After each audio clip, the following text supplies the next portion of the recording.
welcome to the Osteopathic House Talk to the Expert series. Today I am massively pleased to be talking to Rachel Dench.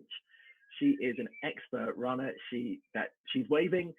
She's somebody I've known for a few years. We get on really well, and I really admire in the way that she deals with her clients and that she lives the life that she wants to live. So welcome, Rachel. Hello.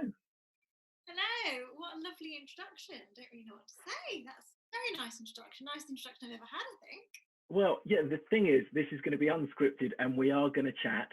And I want to know everything about you because obviously we've got lots of patients who have a lot of running injuries and during the last 8 weeks have been going outside and doing things they've not done before. And you are somebody that goes out for 100 miles for fun. Which... Yeah, occasionally, very, very occasionally. Absolutely incredible. So talk to me, tell me how it all started for you. What made you start running? So I've been running for about, this is going to make me feel very old, probably about 20 years now, and did my first marathon when I was 21, so I was in my third year of university, and I think I just decided, you know, I've done 10k, so how hard can a marathon be? And did that, really enjoyed it. It was the London Marathon, and it was the most amazing experience. Didn't get the time I wanted to get. It was really hard, and I thought, okay, maybe if I do some actual training, I can do it better. So I did it again a couple of years later and improved my time, and things kind of went from there. I guess I sort of wondered what was next after the marathon, which is how I found trail running and ultra marathoning. I didn't even know trail running was a thing. I thought you had to run on roads and that everyone had to try and qualify for Boston Marathon. But yeah, trail running is definitely where I think my focus is currently. So for people that don't know the difference, what's the difference between running, marathons, ultra running, trail running? Sort of, what's the, when you talk to clients, what do you tell them? So from marathons, so marathons 26.2 miles, generally speaking, on a road, all the big major marathons, most of which have been cancelled this year, but things like Tokyo, London, Berlin, Chicago, all of those are on road, and they're often very hard to get into, and probably quite a few of your clients already know this, that I imagine quite a lot of them have tried to get into London Marathon, and the only way you can do it is via a ballot or via a charity and raising huge amounts of money, always for good causes, but usually it's quite a lot of money. And then there are these other things called ultramarathons, which is basically technically it's anything over the 26.2 distance, but really it's anything over about 50 kilometers, so anything over about 31 miles. And go up to, I mean, there are like 250 mile ultramarathons, 800 mile ultramarathons, which can go over days and days and days. But generally speaking, it goes 50k, 50 miles, 100k, 100 miles. And that's, most people will stop at 100 miles, but some people like to go a bit longer. Okay. So for you, when... Okay. And for you, because you train runners, you take people out and train them, presumably, I'm hoping, well, I know you do, you don't start in an ultra, you sort of start and build up. Yeah, to be honest, it all depends really on the client. And I have some clients who are trying to do their first 5k. So it's very much, not to, coin the term, but couch to 5k. It's very much starting from like a jog walk base, and then progressing that to being able to run consistently for whatever it is, 30, 35, 40 minutes, whatever it is to get them there, 5k. And sometimes there are still walk breaks in there, and that's totally fine. I think a lot of people think that if you stop for walk breaks or, to take a picture of a duck or something in a pond, that you're not a proper runner. But you can take as many walk breaks as you like. Ultra marathoners, we like to walk a lot. There's a lot of walking in ultra marathons, it's not just running. Sorry. Yeah, I was just going to say, because when as you know, I do marathon. I've done a couple of marathons and run myself sort of a few times a week.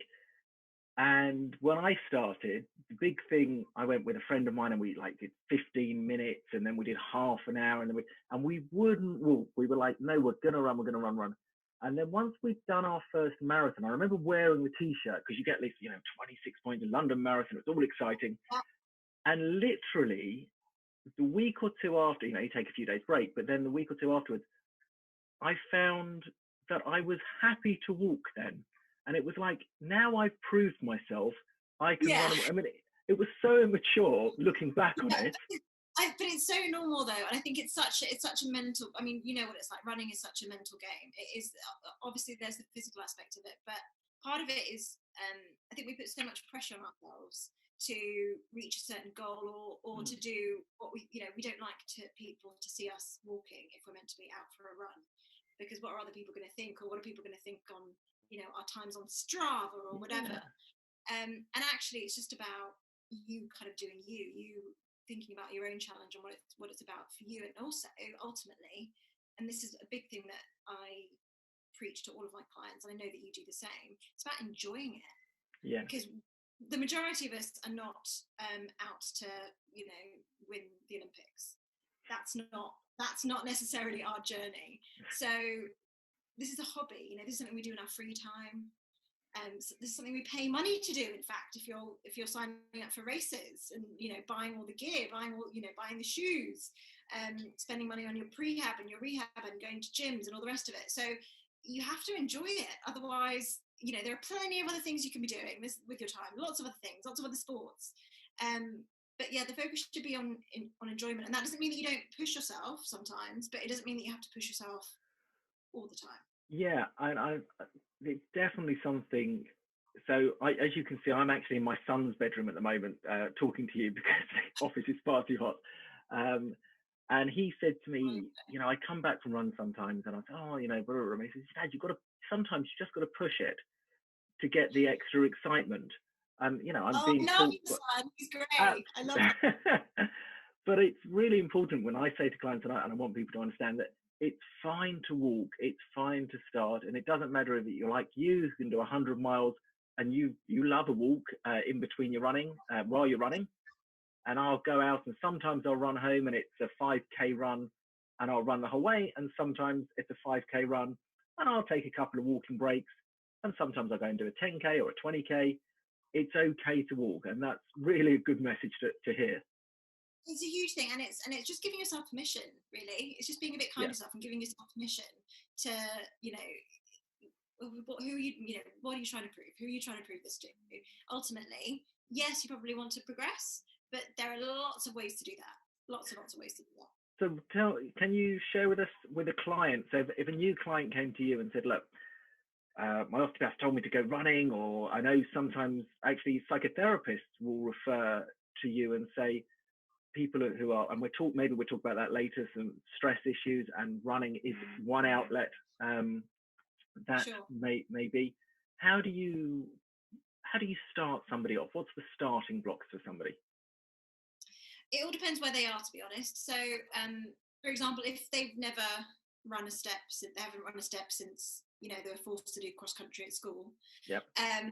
We'll probably start with walks, to be honest. We'll start with, wherever they are. So if it's a 10-minute walk is all they can manage, then we start with a 10-minute walk. If their fitness is such that they can go for 30 minutes, we'll do a 30-minute walk. And then we just start building in little intervals of really easy jogging. So super, super easy. It might feel more like a trot.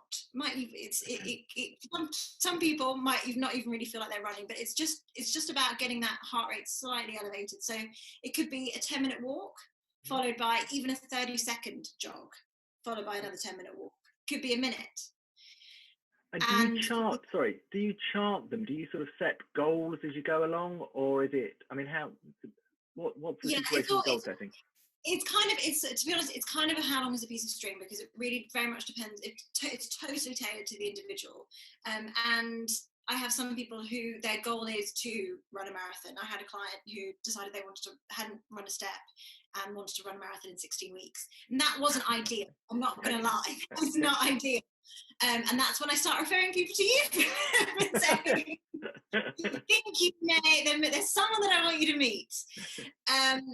But yes, usually we'll work on a 2-week plan usually. So, and which just gives us plenty of room to adjust. So we'll start very easy, building in jogging intervals.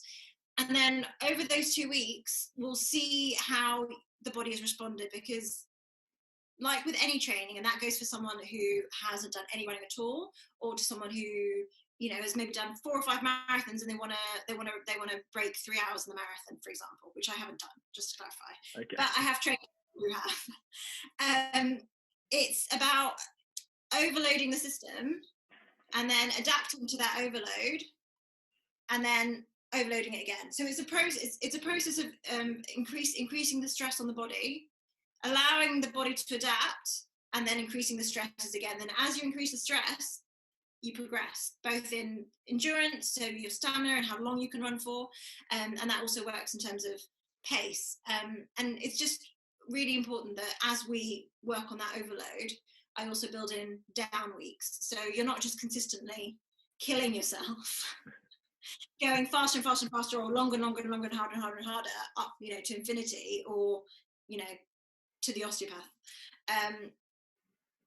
But you're also having down weeks where you're reducing your mileage and reducing the intensity to give your body time to actually adapt to the training, because that's when the magic happens, is when you rest. Yes, the training is important, but the adaptation and the rest time is just as important. So yeah, that's how generally it works on a 2-week basis, and we adjust things as we go, increasing intensity, increasing length of time, and then we build in drop weeks.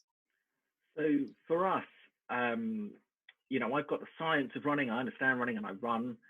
And we talk a lot about delayed onset muscle soreness, DOMS, people call them, don't they? DOMS, we love DOMS. Well, that's the great thing. I love a DOM. Okay, I'm a big fan of the DOM, because as you're building up and as you push yourself, you are effectively, in the old days we used to talk about DOMS, didn't we, as being a lactic acid buildup, which is not true. And it's not true, yeah. Yeah. So we now think of them as actually the muscles breaking, and we have lots of strong fibers, lots of weak fibers. As we push ourselves, the weak fibers will snap a little bit, and they then need time to bind up. And in a sense, it's a bit like we're clearing out the weak, and we are just going to deal with the strong muscles. And each time you run, if you're giving it enough rest, presumably you're clearing out the weaker tissues, even if they were the strong ones 6 months ago. Yeah. And so DOMs are absolutely fantastic. I'm desperate to get them. And I do. I'm desperate. I love them. My wife, she cannot stand it. If we do any exercise, she says, "Oh, it hurts. It hurts. I don't like it." But it is up there, and we have to understand what they are. And DOMs are actually really good for you. But and also, you bring up a good point there as well. It's that difference between the pain of effort and the pain of injury. Oh yeah. And that's something. Well, I know that's something that you deal with a lot, and that's definitely something that I have struggled with in the past for myself. But also, I'm very keen on making that point with clients that, you know, there's you know, muscular, I've tried really hard pain. And then there's, oh, that doesn't feel quite right pain, and it's you need to be dialed into your body enough to know the difference, because as you know, that oh, something's not quite right pain can be pointing to other issues. How would you know how to, if for example, when you're seeing clients, how do you tell them to even tell the difference between the two? So pain completely is subjective. I mean, it's all pain is in the brain in one sense. Yeah.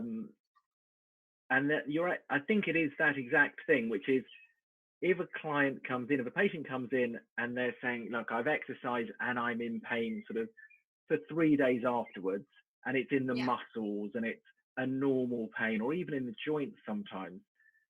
Well, as long as they can understand the physiology of it, sure. So I'll take through somebody who's not used to running or any sport, and I'll say, well, okay, this happens when you exercise, and it's not a biology lesson. We're not going back to school, but if you can sort of get the idea of what a muscle is, and most people think of muscles as individuals, you know, their biceps, the quadriceps, the hands.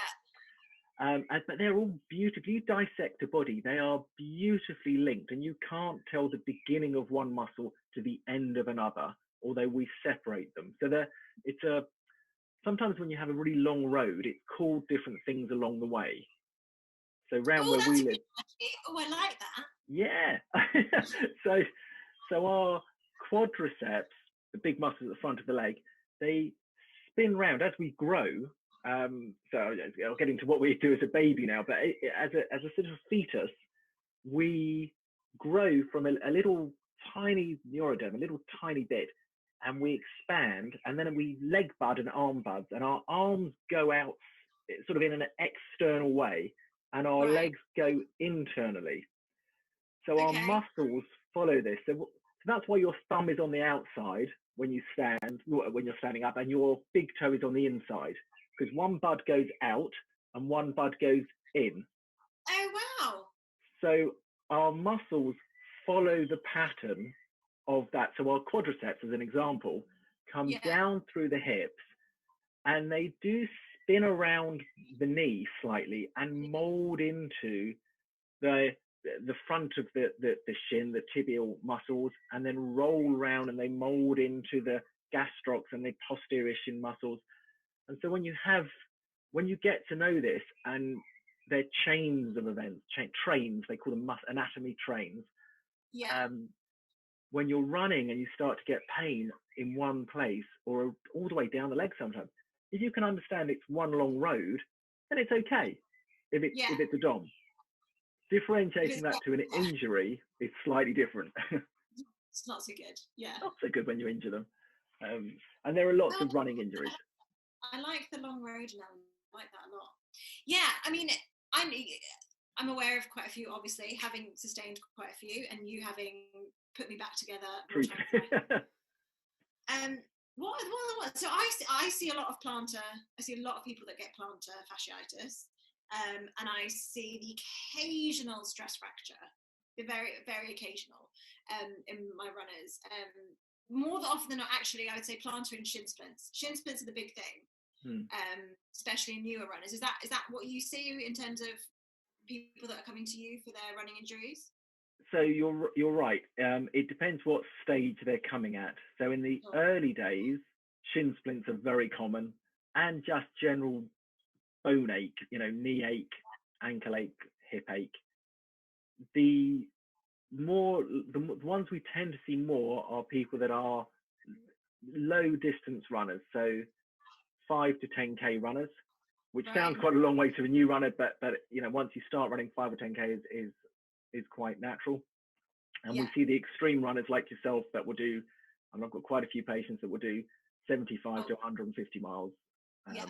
And they have a different set of injuries. So they're more likely to do the little stress fractures or the compressions, whereas the new runners, plantar fasciitis is a great example of what we were talking about, those limb buds. Yeah. So fascia is this really tough sort of leathery thing, but it's alive. And so in the body, it sort of molds around and surrounds everything. It's like an envelope. Yeah. And in the foot, if you've got, it will react to the things you do to it, like anything. Even, we're talking in Zoom because of COVID, and COVID symptoms, the way we react to COVID is the thing that we have to be worried about, not COVID itself. So we don't treat COVID, we treat the symptoms. So the plantar fascia, the symptoms is that it contracts and you get bobbles on the fascia as it sort of meshes together. But that's not the cause. The cause will be what is the stresses on the plantar fascia, and that comes all the way up to, well, it actually comes all the way up through the body, the neck, but most people will look at it from where we bud out at our hips, how that long road is going down, where are the bits that don't produce enough shock absorbency. And when you don't get shock absorbency, the only thing the body will do is contract. And as the plant, and it envelopes all the contractions, envelopes the muscles. So the body contracts and you get a really tight, tough band forming. And then it's tough to stretch out, really tough to stretch out.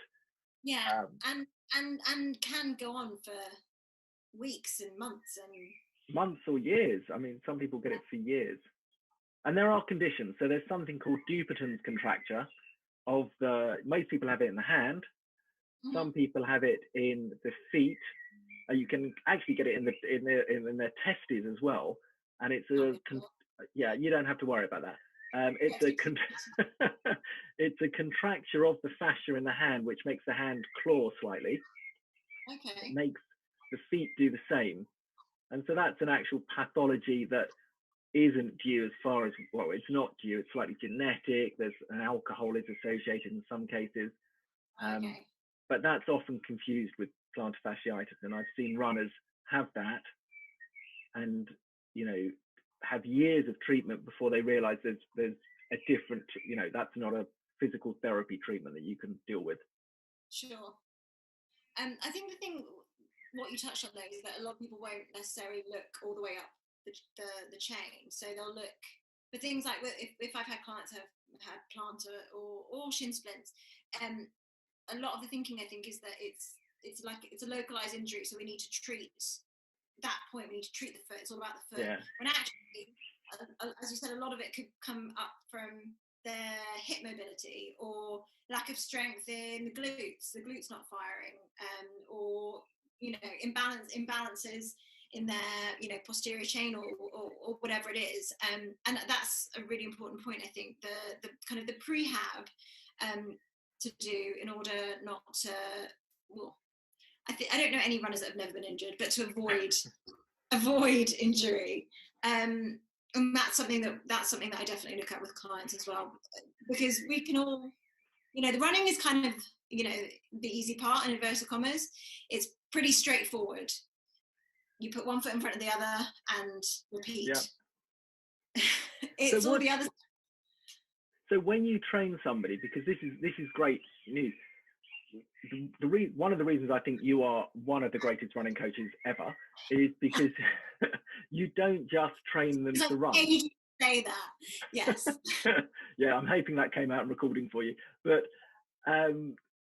you train not just people to run, you will train them through the calves, the quads, the hams, the pelvis. I mean, what's the regime that you'll take them through?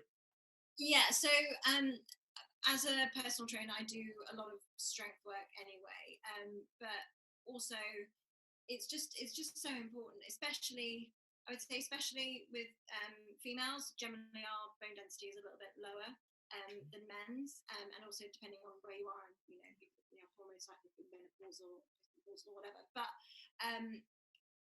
bone strength is super, super important, as is your glute strength. For runners, I mean, most runners will tell you that their glutes aren't firing properly. That's probably what most runners have heard about any injury that they've had. Oh, your glutes aren't firing. Your glutes aren't doing what they're supposed to be doing. And then runners go, okay, what do I need to do? And someone says, go and do some squats or whatever. So they go and do that until the injury has abated or disappeared, and then they just go back to running and forget all about all of the other they need to be doing. So it's just part of what I do is having a look at people's gait and how they run, and just seeing if there are any imbalances there that I need to be aware of and that need to be addressed. Very few people run with perfect running style. You don't need to run with a perfect style. It's all about efficiency and economy, and sort of using as little effort as possible to get as far as you can without damaging yourself. And in order to do that, your muscles need to be strong.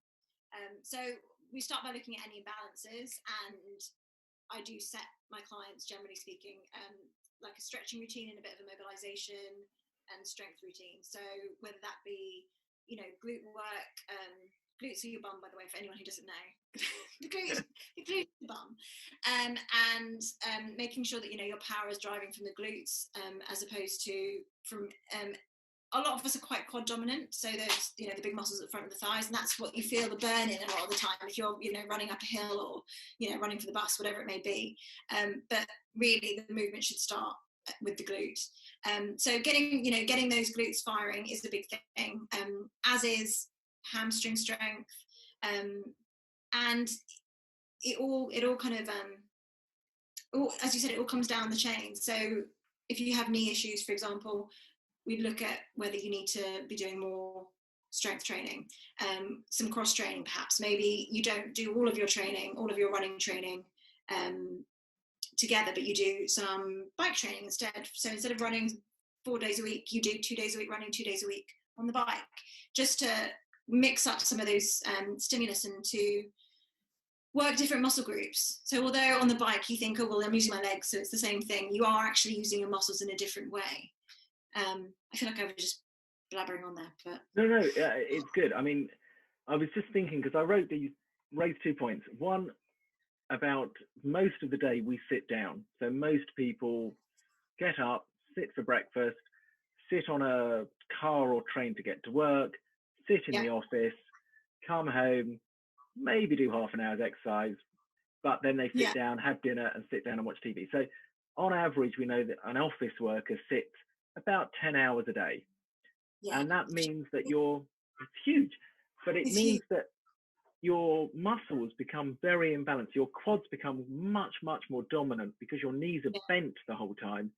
Your hamstrings are off tension, and your calves and your hams are minimal. So that's quite right. You get a lot of dominance there and weak glutes, which I think is why it's an easy thing to say, you know, let's have weak glutes.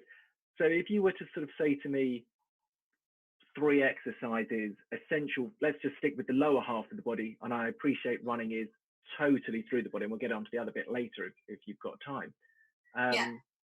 What 3 exercises would you give, or 2 or 5 exercises, your top tips for lower body exercise? So I would say maybe we'll start from the bottom. I'm probably going to go out of order, but calf raises. Calf raises are a thing. You don't have to be doing it with super heavy weights. I would just start off with body weight. But calf raises, for anyone that you don't know, when your feet start nice and flat and you go up onto your tiptoes and you come back down to the ground. You come up and you come back down. Once you've gotten to about 20, 25, being able to do them on both sides, then go for individual leg calf raises. So one foot off the ground and then the other foot up onto your tiptoes and controlling it back down.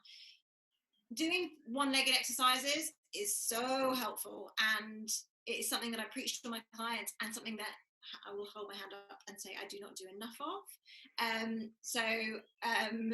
But I am very well aware of how good it is, because we're all slightly skew-if and we're all slightly imbalanced. Like if you were to test for example, your right hamstring strength and then test your left hamstring strength, it would be different. Most of us don't have most of us aren't 50-50 in the way that we use our bodies, right? Is that right? Yeah, absolutely. It's dominant on certain.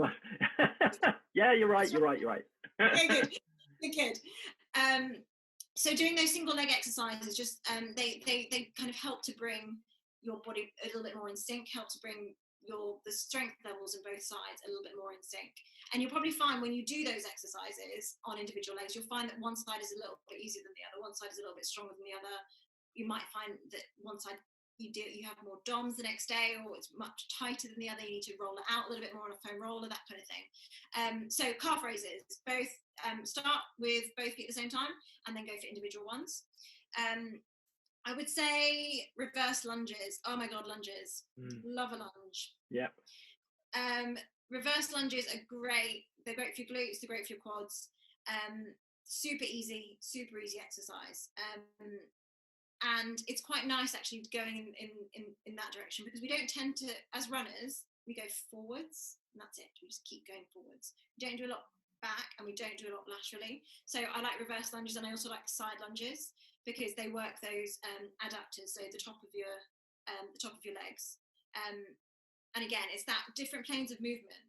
So thinking about hip mobility, thinking about your adductors, just not traveling in one direction the whole time, because again, that's how we deal with imbalances. So yes, I would say calf raises, reverse lunges, side lunges.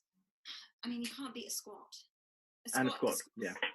Lots of great exercises, and again, you can do all of these body weight. You don't need any equipment. You don't need any fancy dumbbells or any fancy gym equipment. You literally just use your body weight.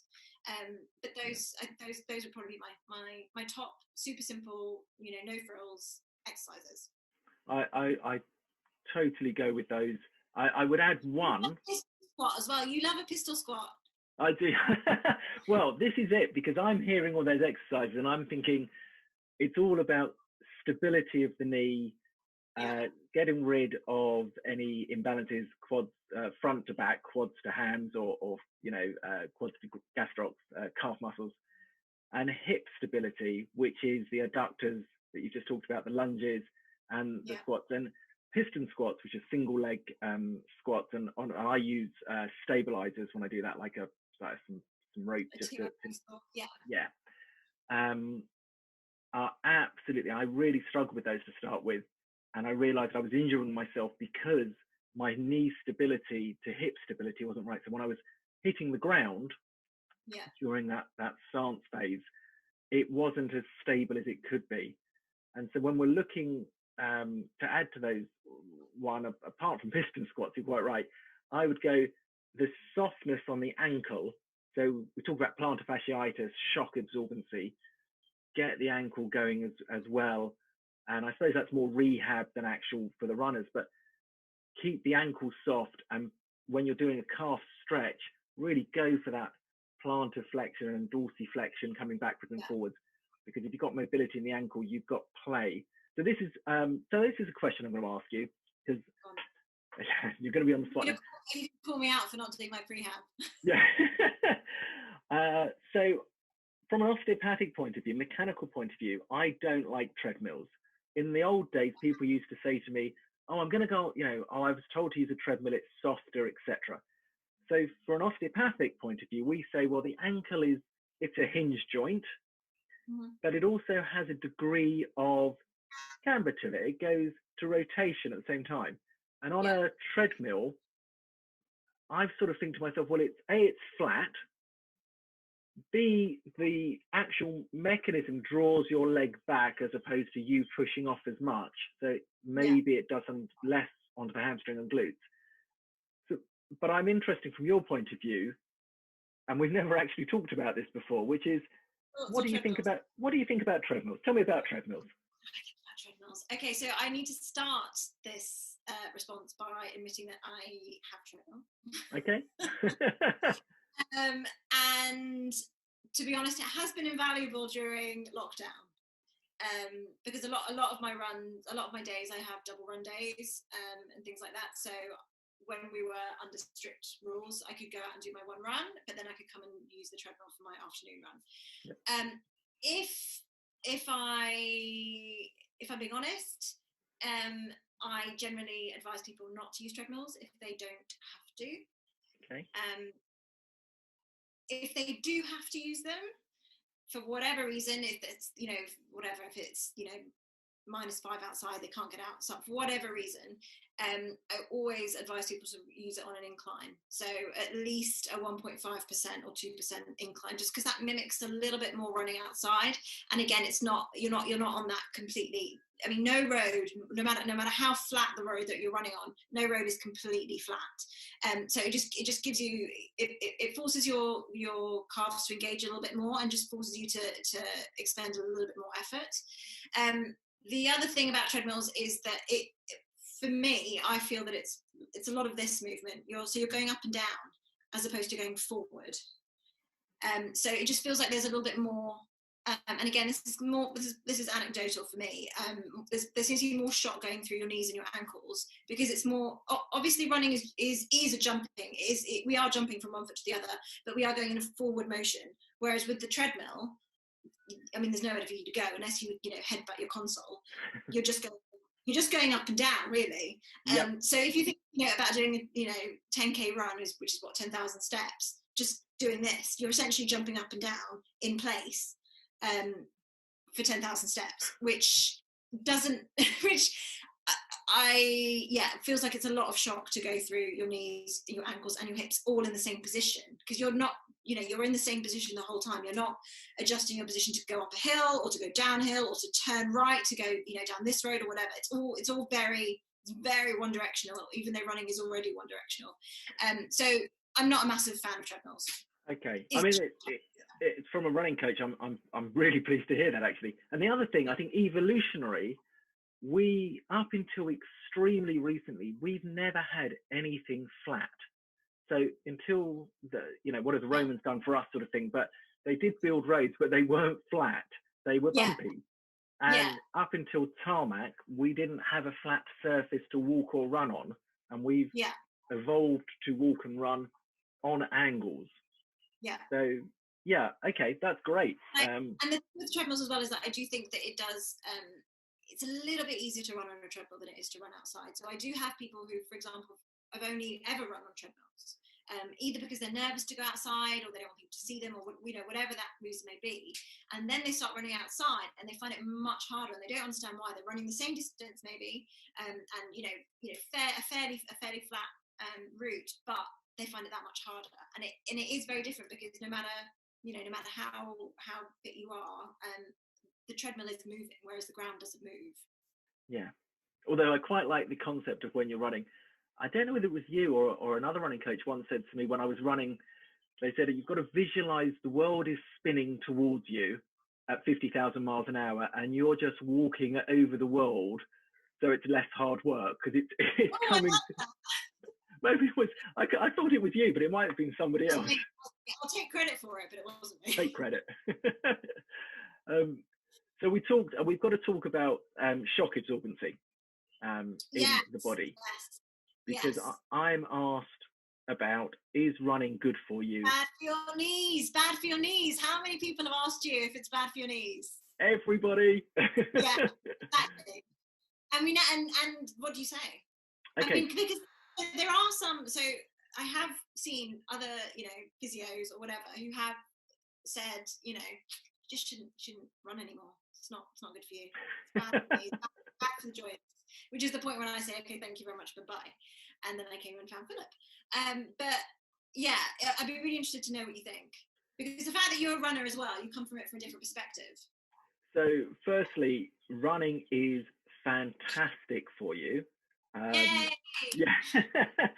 And most of us can run. There are very few exceptions, but most of us could and will run. And so to put that to the science, there have been experiments done, and they've been experiments, and I'll try to be succinct and not bore you, but they've wheelchaired people, healthy 20 to 30-year-olds, to a laboratory, and they've taken synovial fluid from their knee, and then they've asked some of them to run for half an hour, some of them just stay in the wheelchair. These are healthy individuals, non-disabled runners, but they just make sure they're not doing anything. And then they compare the fluid, synovial fluid, which is quite hard to get out of the knee, but in it is certain chemicals that show whether things inflame or not. Okay. And I've actually, the name of them, the shorter name is COMP, but it doesn't really matter of what the names of the chemicals are. The point is, those that went and run, when they extracted the fluids, and they did blood tests as well, so we had the synovial fluid and blood tests. Right. So they wheelchaired them there. Those that ran then had their fluids taken out, bloods and synovium. Those that didn't run had the same thing done, wheelchaired back again and blood tested later as well, and synovial fluid later. The synovial fluid showed in all the runners that it reduced the amount of inflammation. The blood showed it reduced the amount of inflammation around the body. So running reduced inflammation in cartilage around the body. So running is good for your knees. It is also good for the rest of your body. Then they took runners, the people that just sat around, and those that sat had an increase of inflammation. Oh, so the more you, so the idea is when you're running, it sort of pumps all that stuff in your cartilage away from the cartilage. So the cartilage doesn't become degenerative. So there are markers in the knee that you can see that goes either degenerative or non-degenerative. So then they did another experiment, and they went, well, let's scan the knees for runners that are doing, I think I wrote it down. I'm just going to check. I think it was 400 miles a year, but I did write it because I thought you'd ask. So they did 33,000 runners and looked at them. Okay. So it was a big study. Yeah, big study, and they did an hour's running a week, and they compared runners to walkers, and runners had a 38% lower chance of high blood pressure, a 71% less risk of type 2 diabetes, and they showed even 15 minutes of light exercise gave you reduced risk of death of all types of death, right, compared to sedentary. Even the really bad types of death. Well, weirdly, yeah, it was really odd. So they find that runners, first of all, have less risk of dementia, they have less risk of diabetes, they have less risk of high blood pressure. Yeah. Then they found that when you've done a long run, your cartilage swells up, and that's bad. Clearly, that should be a bad thing. Except when you look 2 days later, the cartilage has actually increased. It's become more spongy, more shock absorbency. So by running, you lessen your chance of getting arthritis. And there are exceptions, people that run badly or run with injuries. Sure. And there is, unfortunately, people that run massively, really long runners, elite runners, do have slight issues. But these are the people that are competing, not the people running, 125 miles a week. Or, these sort of things. I just want to throw one other thing at you, which I found amazing, which was there's a university that looked at people between 44, about somewhere between the age of 44 and 80, who ran 2 hours a week, which is not half an hour 4 times. Well, it's 20 kilometers, say, call it. Yeah, 2 hours a week running, and it showed that would provide you an extra 2.8 years of a longer life. In other words, 1 hour of running adds 7 hours to your life. Isn't that amazing? Wow! I need to calculate that, how many hours I've added.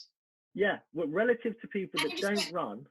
And it just goes on and on and on. So I could live to be like 175 or something. Well, so it does plateau. The first run of the week gives you the most change. The second run gives you great change. Third, it begins to plateau. And after more than 3 runs, your health benefits are roughly the same as if you did 3 or 5 or 6 runs. Right, okay. So ideally, if you want to do it just for the stats, it's 3 runs a week. 3 runs a week. Okay, good to know. That's good to know. That's incredible. That is incredible. You're going to ignore that, I know, but it's 3 runs a week. And then there's also the mental health aspects of it, which obviously there's the physical health, but the mental health aspects of it are huge, I think. And a lot of people, especially now during, not to date this podcast or anything, but during COVID times, aside from the fact that all the gyms are closed, I've seen a huge number of new runners, and I'm sure it's not just about the fact that they can't go to their regular spin class. I think there is a definite need for those endorphins, a bit of an uplift, and being outside and in the sunshine, and all those good things, which definitely helping relieve a bit of stress that I think everybody's feeling. Not just that, the best fight against any disease is health. Is health. Yeah, totally. And the endorphins. So what happens with endorphins is, for those that don't know what endorphin is, an endorphin is effectively an opioid. It's like heroin for the body. And I've heard if you take heroin, it's very blissful. Right. So that's why people take it. Yeah. And people that run or do any exercise will get endorphins released. And the difference between the endorphins that are released and, say, heroin is that you can, for most drugs, you acclimatize to it. You need more and more of the hit. Yeah. But with endorphins, you sensitize to them, which means the more you run, the more sensitive you get. So you'll get the same high even when you're running a small distance as opposed to a long distance. And interesting. And so the more you do, the more you want to do, And the less you do when you've not done any exercise for a while, it's really difficult to get back in it. Yeah. But once you're going, it's like a little drug that you're releasing. So everything you need is inside the body. We contain this beautiful medical chest. And that's just one of the great things about exercise and running in particular. Oh, definitely. Yeah. I mean, as you said, the best way to combat any sort of disease or illness is through health. And running is just it's a really easy way to do that. It's so good. As long as you're taking care of yourself, people. And yeah, I would just say, very briefly, that just to any new runners or runners who've just started, whether through Corona or whatever, I would say, be kind to yourself, and try not to put too much pressure on yourself. And in terms of aiming for goals are great and all the rest of it, but it's just about showing up sometimes. You don't need to, if you don't, it's not about, running the half marathon or running the marathon or whatever. Sometimes it's just about putting your trainers on and going out the door, whether it's for a 5-minute, 5-minute trot around the park, whatever it is. Yeah, there's a great saying, which is, it doesn't matter how slow you're going, you're lapping everybody else on the couch. Totally. Yeah. And then you can sit on the couch after you've done your run as well. So, it's a win-win situation, and eat all the pizza. So another time perhaps, because we've sort of probably been talking, I don't know how long, half an hour, 45 minutes. I have no idea, maybe an hour. We could talk all day. We could just chat. Should we just carry on? We should go. But we will talk another time perhaps about nutrition. But the one question I want to ask you, probably the most important question for any runner, is do you recommend any particular podcasts while you're running or anything to listen to? Tell me a great podcast that you'd listen to. Such a dangerous question to ask me, because I listen to all the podcasts. I am a bit of a podcast queen, I have to say. So I listen to a lot of American podcasts, I have to say, running podcasts. But for British podcasts, I would say favourite is How to Fail with Elizabeth Day. It's a great podcast. She speaks to various famouses, whether they be, it could be Louis Theroux, it could be Alain de Botton, it could be Gemma Collins, a plethora of people. And she asked them for their 3 life failures and what they've learned and why they class them as failures. And it's all about how things that we perceive as failures are actually a means to succeed. Yeah. So I love that. It's very motivational. How to Fail with Elizabeth Day, that's a big one. There is another one that I love. This is an American one, actually. It's called Finding Mastery. Sorry, I was just checking the names of it. Finding Mastery. Oh, I love the fact you've written something down. That's really good. No, it's on my phone. I'm checking all my podcasts because there are lots of them. Finding Mastery with Michael Gervais, and he is a sports psychologist, and he works with the Seattle Seahawks football team in the US. And he interviews all kinds of people, so athletes as well as other psychologists, as well as sleep experts and everything in between. And it's all about how they found mastery in their craft and what mastery means to them. It's really inspirational, really interesting. He interviews lots of people with lots of different disciplines, and it's a great one to listen to on the run.